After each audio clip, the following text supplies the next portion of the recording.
Эфир абхазского телевидения продолжает русская служба новостей. Здравствуйте. И в начале выпуска коротко о главных событиях.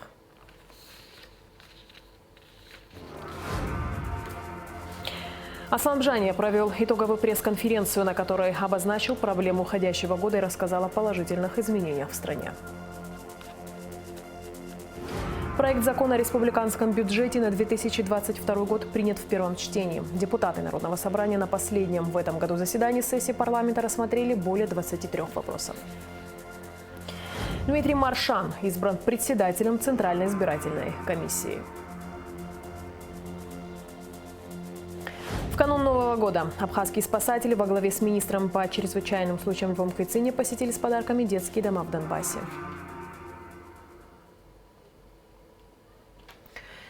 Президент Абхазии Аслан Бжания провел пресс-конференцию, на которой подвел итоги уходящего 2021 года. Отвечая на вопрос о достижениях и проблемах, которые были в этом году, Аслан Бжания отметил, что страна испытывала трудности с распространением коронавирусной инфекции, а также проблемы в энергетической сфере. Из положительных моментов глава государства отметил исполнение бюджета, возросший турпоток и увеличение сборов налоговых и таможенных платежей.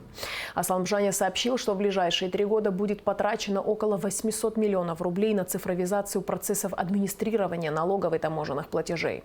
Президент также отметил, что в этом году государство оказало помощь 5700 человек на сумму свыше 400 миллионов рублей.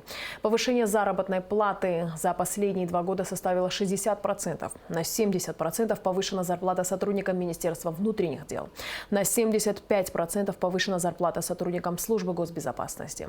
Свыше 100 автотранспортных средств приобретено для МВД. По госпрограмме «Жилище» в этом году более 30 семей смогли приобрести жилье.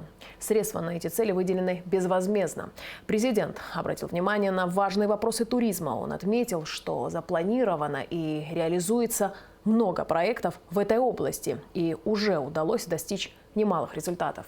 Важным проектом он назвал строительство крупного гостиничного комплекса в Пицунде, который привлечет значительное количество туристов, в том числе и обеспечит пассажиропоток для аэропорта, работа над открытием которого активно ведется правительством. В связи с развитием туризма глава государства отметил и важность упрощения процедуры пересечения госграницы с Россией. Пандемия что выехал гранза, и проблема дуна хапхе что проблема азбера зачагыл разы 10 миллионов анза пара нахуп. А хаким свого усзвашив дровейш. Аджаба олфаху ирава амштахити гиравет. Ах пара хораче, а медикамент пара хораче, а техника хораче. Нас итиги расходный материал, что убрать, а харч просванихов, и все не вдруг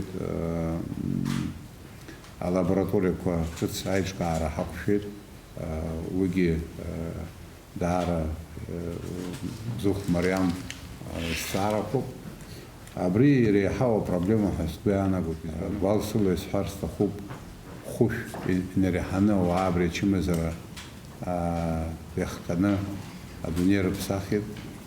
Ехал гранзи, гу проблема хачагло, хапха, аги хачагло зает. Хава агер ацхрара артета, диаспора ацхрара артет, хаюз ацхрара артет.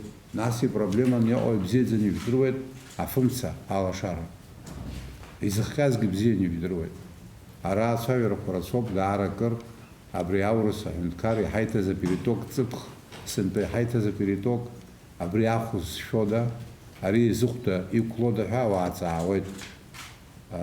Сара знак из фахет, шазнак из фарстаху, абри проблема ансурт ципх, ворстура хадара санрехоз, салага анзез граф хазис хозубрёк, ацхара арахтаху, ариах шарт патагула заша хамадзам. А фымца ах ципх миллиард киловатт хауит синпа, школа шоу, хауран хо, выхматки бжаки в соп, вы злах пара хамадзам. Шо ход шацхра. كعاد كقزم يخنو أبرياخ أبسقى بسقط أبسقى فارش شرب صريحن حريحن حيلرك عن يحسخات يختقلز عشو بسوا بشوا حرا حيوزة عندكار حيوزة دوها يحب خزو يوزة تاست حزني إيش حكاية دокумент дорожная карта خطوب энергетика иаҭаху аусқәа ҳаӡбарц, ҩнызқьи ҩы-хәба шықәсанӡа ираӡаны иҳақәнаго ацхыраара ҳаиҭоит убри аганахьала. Нас иҳаиҭаӡом. Убраанӡа ҳара ҳаҵаарақәа аҩныҵҟа аенергетика иадҳәало ҳара иҳаӡбароуп. Хара змам аҭагылазаашьа ахьыҟоу шәасҳәар сҭахуп. Аибашьра еилгеижьҭеи сара иахьынӡаздыруа, сиашоуп ҳәа ишыздыруаз нимкәа сҵаахьеит. Ҽаҭак смоуит, сынтәа абиуџьет иҳадаҳкылаз, аԥхьатәи ачтение законны иҳадаҳкылаз сынтәа, убри абиуџьет иаҳаԥара изаҳгеит. 5 миллион каранӡа. Расширенный репортаж с итоговой пресс-конференции президента смотрите в нашей программе 30 декабря. Президент Аслан Бжания принял представителей оппозиции, председателя Абхазского народного движения Отгура Ардзинба и руководителя общественной организации Ахеца Ахру Бжания. Как сообщает пресс-служба главы государства, на встрече обсуждались вопросы переноса выборов в парламент, отставки правительства и конституционной реформы. Глава государства не поддержал идею, озвученную по итогам митинга, прошедшего 21 декабря о переносе назначенных на 12 марта парламентских выборов и отставки правительства республики. Что касается реформирования Конституции, Аслан Бжания сказал, что работает специальная комиссия. Свои наработки, в том числе по принципам организации руководства исполнительной власти, она направит на рассмотрение парламента. Во встрече также участвовали вице-президент Бадрагун и руководитель администрации президента Алхаз Квициния. Хазрет Совмен награжден почетной грамотой Народного собрания Абхазии. На состоявшемся очередном заседании парламента депутаты выразили Хазрету Меджидовичу искреннюю благодарность за неоднократно оказанную помощь нашей стране в сложные времена пандемии. В основную повестку дня были включены 23 основных вопроса. Депутаты приняли законы об исполнении республиканского бюджета за 2020 год, а также бюджетов 6 внебюджетных фондов. Проект закона о республиканском бюджете на 2022 год был принят в первом чтении. Все подробности в репортаже Али Китрапш. На последнем в уходящем году заседании сессии парламента депутаты рассмотрели более 20 вопросов повестки дня и дополнительные. В начале заседания парламентарии приняли постановление об определении аудиторской организации для проведения внешнего аудита Национального банка. Аудит годовой финансовой отчетности Банка Абхазии проведет акционерное общество «Юникон». И эта услуга обойдется в 1 миллион 750 тысяч рублей. Также депутаты приняли постановление об основных направлениях единой государственной денежно-кредитной политики на 2022 год. Глава Нацбанка Беслан Баратылия подробно рассказал о проектах, которые запустит Банк Абхазии в новом году. Так, на фоне роста общего оборота транзакций в национальной платежной системе, который составил в 2021 году 25 миллиардов рублей, Банк Абхазии развернет систему мониторинга и противодействия неправомерным операциям. В основу данной системы заложен модуль динамического анализа, предназначенный для выявления подозрительных операций. Кроме того, запускается онлайн-взаимодействие платежной системы АПРА с коммерческими банками Абхазии. Онлайн-взаимодействие планируется реализовать весной 2022 года. Дальше эквайринг без контактных карт, то есть в том числе токенизированных. Поскольку уже будет запущен сервис онлайн АПС, то уже национальная платежная система АПРА сможет запускать в оборот, то есть имитировать карты, которые позволяют расплачиваться бесконтактно, как это уже во многих странах мира, а также токенизированных с помощью мобильных устройств, приложений, гаджетов и так далее. Значит, следующее направление, оно более сложное, но тоже планируется в конце уже 2022 года запустить. Это интернет-эквайринг по картам АПРА. Это то, что ждут наши граждане, возможность расплачиваться, значит, с использованием карты АПРА в интернете, осуществлять покупки сначала на территории Абхазии первым этапом и вторым уже за пределами Абхазии.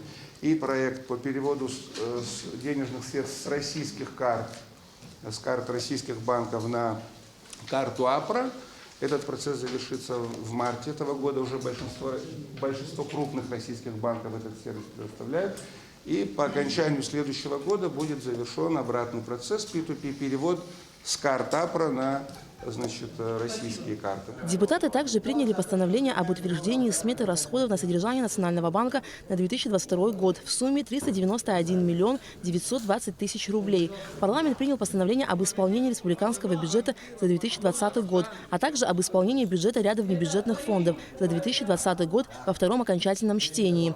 Далее депутаты приступили к рассмотрению проекта закона о республиканском бюджете на 2022 год. Законопроект представил вице-премьер-министр финансов Владимир Делба. По статье доходов сумма бюджета на 2022 год составит 9 миллиардов 430 миллионов рублей. Объем по расходам 9 миллиардов 984 миллиона рублей. При дефиците 554 миллиона 175 тысяч рублей. Среди основных показателей внутренних доходов Владимир Делба отметил рост налоговых платежей. Рост доходов в этой части оказался более чем на 850 миллионов рублей. Бюджет сам по себе направленность по сути не поменял, она осталась такой же, социальной направленностью, расходная часть. В большей степени, несомненно, как и в текущем году, расходы предусматриваются на систему здравоохранения, там рост очень значительный. А вот с учетом того, что мы наблюдаем в текущем году, растут расходы и, конечно, по другим позициям, несомненно. На 200 миллионов рублей в следующем году прогнозируется увеличение межбюджетных трансфертов в форме субсидий. Кроме того, путем небольшой оптимизации расходов по межбюджетному трансферту в одних районах перераспределение происходит в другие районы. Основанием для формирования расходов республиканского бюджета, несомненно, являлись действующее законодательство, приоритетность была определена. Мы в текущем году, об этом уже, наверное, надо будет позже говорить, добились достаточно таких уверенных тоже предпосылок, что это будет уже продолжаться и в будущем. Происходит оптимизация, хотя не совсем масштабная, которая нас должна устраивать, но она, тем не менее, происходит. В следующий год точно так же будет в проекте, во всяком случае, ознаменован, что никаких таких особых расходов, связанных, допустим, как мы их иногда называем, с расходами повышенной комфортности, не будут проходить, не будут там приобретаться какие-то особые дорогостоящие вещи. Все умеренно, все по потребностям получателей, распорядителей средств. Владимир Делба также рассказал, что в новом году будут продолжены проекты по софинансированию на основе межгосударственных соглашений в области обеспечения органов внутренних дел, органов безопасности, обеспечения лекарственными препаратами граждан России, постоянно проживающих в Абхазии. Также будет продолжена программа по предоставлению нуждающимся гражданам жилья. Как и в текущем году, большие расходы предусматриваются на систему здравоохранения. Также будут увеличены выплаты вкладчикам Сберегательного банка до 4 миллионов рублей. Председатель комитета по бюджету, кредитным организациям, налогам и финансам Наталья Смыр призвала коллег принять законопроект в первом чтении, но при этом высказала свои замечания. Первое, что бросается в глаза, это в нарушение части 1 статьи 92 Закона Республики Абхазия об основах бюджетного устройства бюджетного процесса в Республике Абхазия. Проект закона Республики Абхазия на 2022 год был представлен в парламент 2 декабря. А сам проект бюджета был утвержден 30 ноября 2021 года. Тогда как законом, коллеги, определен срок представления проекта не позднее 1 ноября. Это первое. Дальше. Более того, представленная одновременно с проектом закона пояснительная записка содержит недостоверную информацию в части отклонений прогнозных показателей, что мы обсуждали с вами на комитете. Вы помните, достаточно бурно, относительно параметров 2021 года не отражает внесенные изменения в республиканский бюджет от 0,3, хотя Владимир Валерьевич говорил, от 0,3 ноября текущего года. Дальше. Проект бюджета сформирован на основе индикативного плана социально-экономического развития на 2022 год. При этом контрольной палатой было дано отрицательное заключение на проект индикативного плана. После обсуждения депутаты приняли республиканский бюджет на 2022 год в первом чтении. Также в первом чтении были приняты бюджеты на 2022 год 6 фондов – пенсионного, социального страхования, охраны труда, обязательного медицинского страхования, репатриации, дорожного фонда и государственного внебюджетного фонда инвалидов Отечественной войны народа Абхазии. Кроме того, на заседании сессии было рассмотрено 2 земельных вопроса. Также имущественный комплекс пансионата ПСН и бывший санаторий Абхазия включены в перечень объектов, подлежащих приватизации и утверждению изменении условий их приватизации. В разделе «Разные» депутаты приняли законопроект о внесении изменений в закон о банках и банковской деятельности в первом чтении, закон о донорстве крови и ее компонентов в третьем чтении, также проект закона о противодействии международной изоляции Абхазии. Алика Трапшти Мургугохи, Роберт Ломия, Абхазское телевидение. Учредители и руководство общества с ограниченной ответственностью «Москва-Резорт» выступили с обращением к общественности Абхазии в связи с полемикой в социальных сетях по поводу высказывания Александра Ткачева о приобретении земельного участка на территории Абхазии. Слова из выступления Ткачева трактуются неверно и вырваны из контекста, заявляют авторы обращения. Земельный участок под проект «Москва-Резорт» предоставлен компании на правах аренды.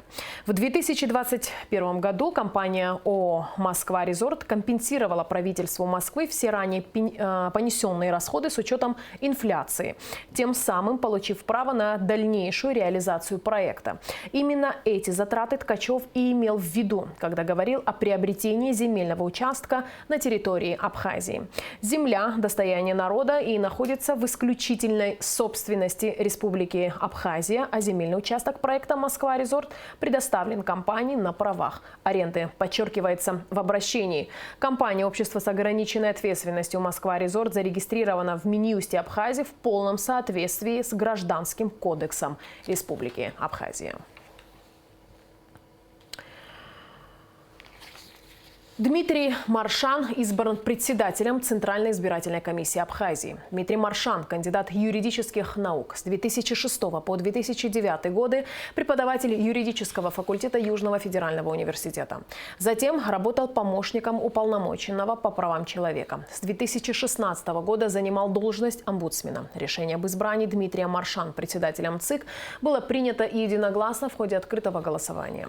Заместителем председателя избран Вячеслав Кукускир на должность секретаря Ануш Хаджикян. В новый состав ЦИК республики вошли 15 человек, 7 из которых назначает президент, 8 избираются парламентом. Председатель ЦИК избирается сроком на 5 лет.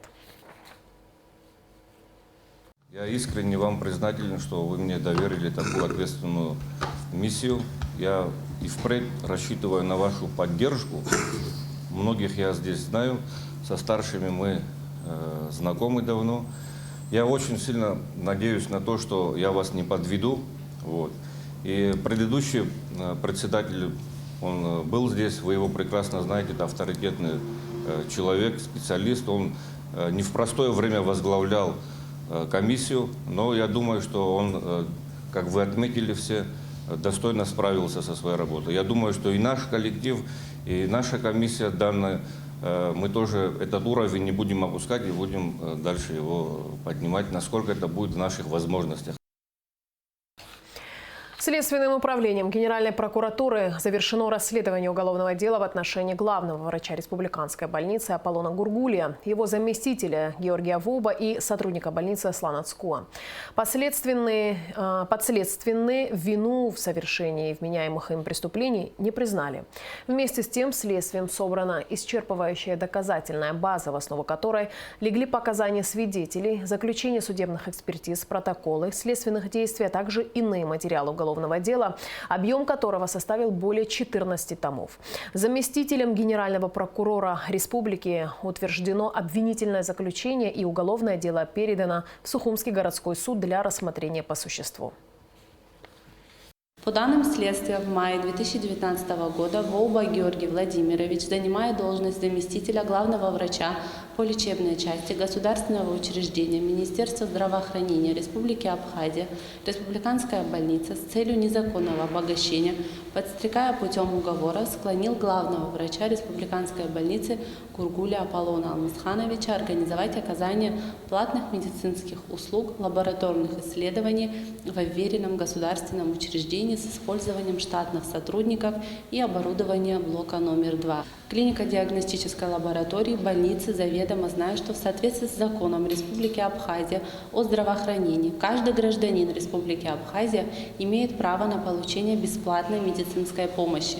Для достижения преступного замысла Гургулия и Волба привлекли штатного сотрудника лечебного учреждения ЦКУА Аслана Беслановича, который с целью оказания содействия в совершении преступления зарегистрировался в качестве индивидуального предпринимателя. Далее главный врач Гургулия, подстрекаемый уговорами Волба, явно превышая свои должностные полномочия, 1 июля 2019 года заключил договор оказания услуг, в соответствии с которым обязал веренное ему государственное учреждение Министерства здравоохранения Республики Абхазия, Республиканская больница осуществлять на безвозмездной основе лабораторные исследования и анализ биоматериала заказчику, индивидуальному предпринимателю ЦКУА Аслану Беслановичу в условиях лечебного учреждения. В период времени с 1 июля 2019 года по 21 января 2020 года с использованием государственного лабораторного оборудования врачами-лаборантами блока номер 2 клинико-диагностической лаборатории больницы было произведено лабораторных исследований 788 пациентам, в результате чего извлечен доход в размере 997 647 рублей, что привлекло причинение ущерба престижу государственного лечебного учреждения, целью деятельности которой является оказание качественной бесплатной медицинской помощи, а также принижены и дискредитированы репутация и авторитет сотрудников лечебного учреждения, вследствие чего причинены тяжкие последствия, выразившиеся в амортизации государственного оборудования на сумму 435 тысяч рублей и выплачена заработная плата врачам-лаборантам на общую сумму 217 582 рубля. Он же, Гургулия Аполлон Алмасханович, по предварительному сговору с Волба Георгием Владимировичем в период с 23 августа 2019 года по 10 января 2020 года в целях беспрепятственного осуществления деятельности по оказанию платных лабораторных исследований биоматериалов на базе блока номер 2 лаборатории больницы под фирменным наименованием «Лаборатория номер 1» разработали преступную схему хищения вверенного имущества государственного учреждения Министерства здравоохранения, Республиканская больница, реагентов, реактивов и расходных материалов в особо крупном размере путем присвоения и растраты выдаваемых по указанию Гургулия и Волба на основании подписанных последними требований из склада отделения аптеки лечебного учреждения в блок номер 2 лаборатории больницы через ЦКУА Аслана Беслановича. Всего за указанный период времени совершено хищение реагентов, реактивов и расходных материалов на общую сумму 938 484 рубля. Тем самым причинен ущерб государственному учреждению Министерства здравоохранения Республики Абхазия, Республиканская больница в особо крупном размере. Последственную вину в совершении преступлений, предусмотренных пунктом В части 3 статьи 288 и части 4 статьи 157 Уголовного кодекса Республики Абхазия не признали. Вместе с тем, следствием собрана исчерпывающая доказательственная база, в основу которой легли показания свидетелей, заключения судебных экспертиз, протоколы следственных действий, а также иные материалы уголовного дела, объем которого составляет более 14 томов. Заместителем генерального прокурора Республики Абхазия утверждено обвинительное заключение и уголовное дело передано в Сухумский городской суд для рассмотрения по существу. Уполномоченный по правам человека Асида Шакрыл обсудила с исполняющим обязанности гендиректора Черноморэнерго Тенгизом Гирджинбой ситуацию в энергетической сфере страны. Поводом для встречи стали многочисленные обращения граждан в офис уполномоченного по правам человека в связи с частыми перебоями в обеспечении электроэнергией. Тенгиз Гирджинбой информировал, что внеплановые отключения связаны не с дефицитом электричества, а с большой нагрузкой на трансформаторных станциях. Именно поэтому Черноморэнерго вынуждена ограничивать подачу электричества.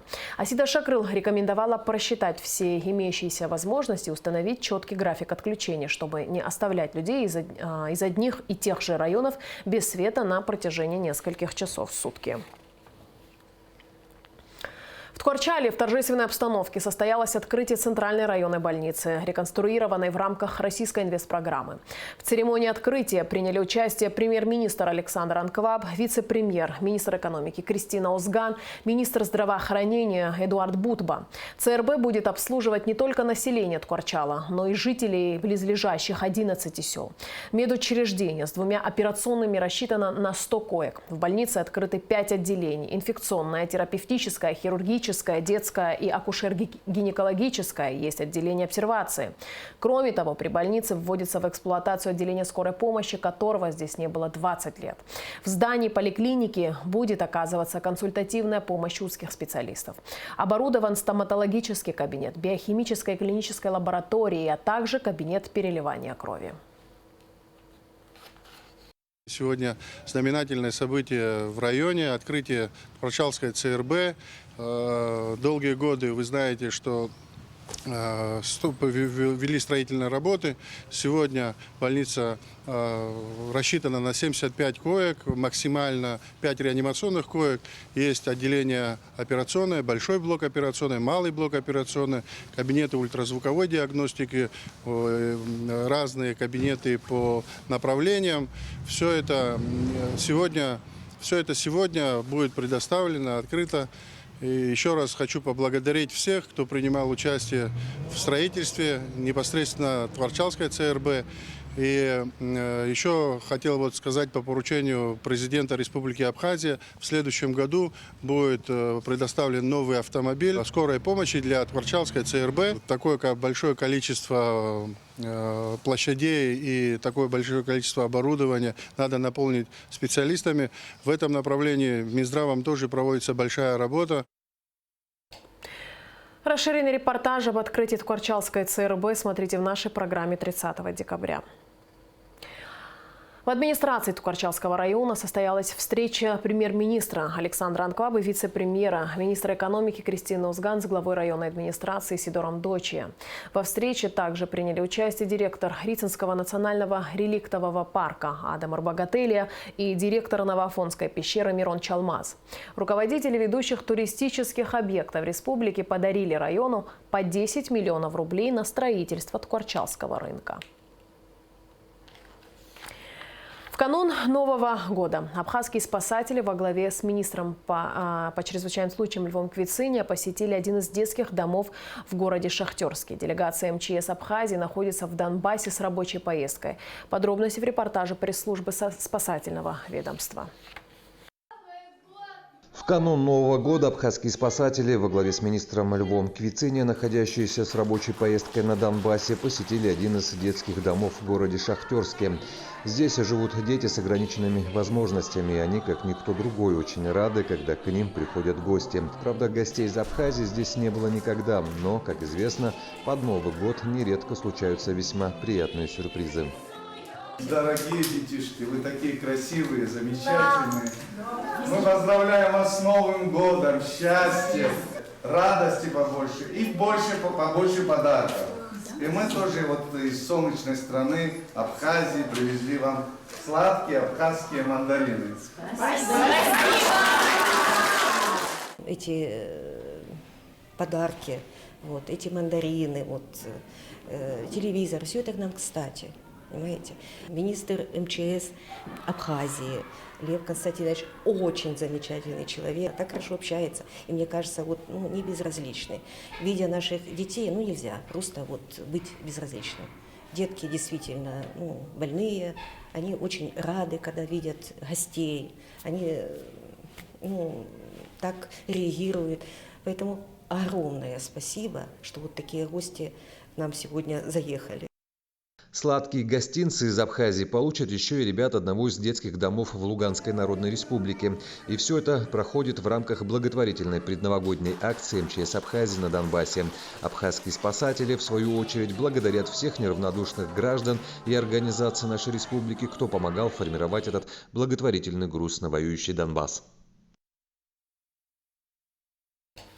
В рамках рабочей поездки на Донбасс абхазские спасатели во главе с министром Львом Квициня посетили Республиканский детский центр в Луганске. Юные жители республики получили в канун Нового года сладкие подарки из Абхазии. Глава спасательного ведомства Абхазии поздравил детишек и персонал центра с наступающим праздником, пожелал мира, спокойствия и процветания всему народу ЛНР. Министерство здравоохранения Абхазии закупило 1500 доз российской вакцины от коронавирусной инфекции «Спутник Лайт», сообщает пресс-служба Минздрава. Препарат уже доставлен в Абхазию и с соблюдением температурного режима хранится на складе.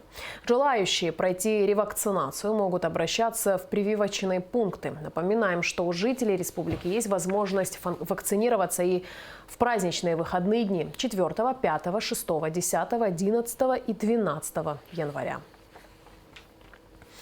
В Сухуми 31 декабря общественный транспорт будет бесплатным и ходить до часу ночи. 2 автобуса будут ходить по маршруту Маяк-Каштаг и 3 автобуса по маршруту Новый район, Центральный рынок. В новогоднюю ночь городские автобусы будут ходить до 23:30. После небольшого перерыва с 0:20 до часу ночи автобусы в этом направлении продолжат курсировать. 31 декабря до 22 часов во всех направлениях также бесплатно для жителей и гостей города будут ходить троллейбусы. После перерыва с часу ночи до 4 часов утра 1 января 2022 года движение троллейбусов будет возобновлено. А сейчас о погоде.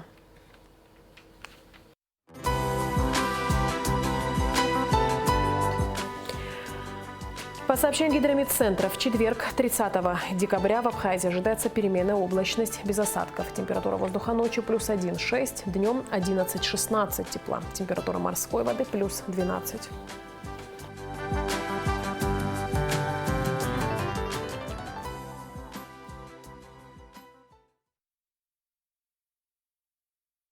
На этом наш выпуск завершен. Всего доброго и до встречи в эфире.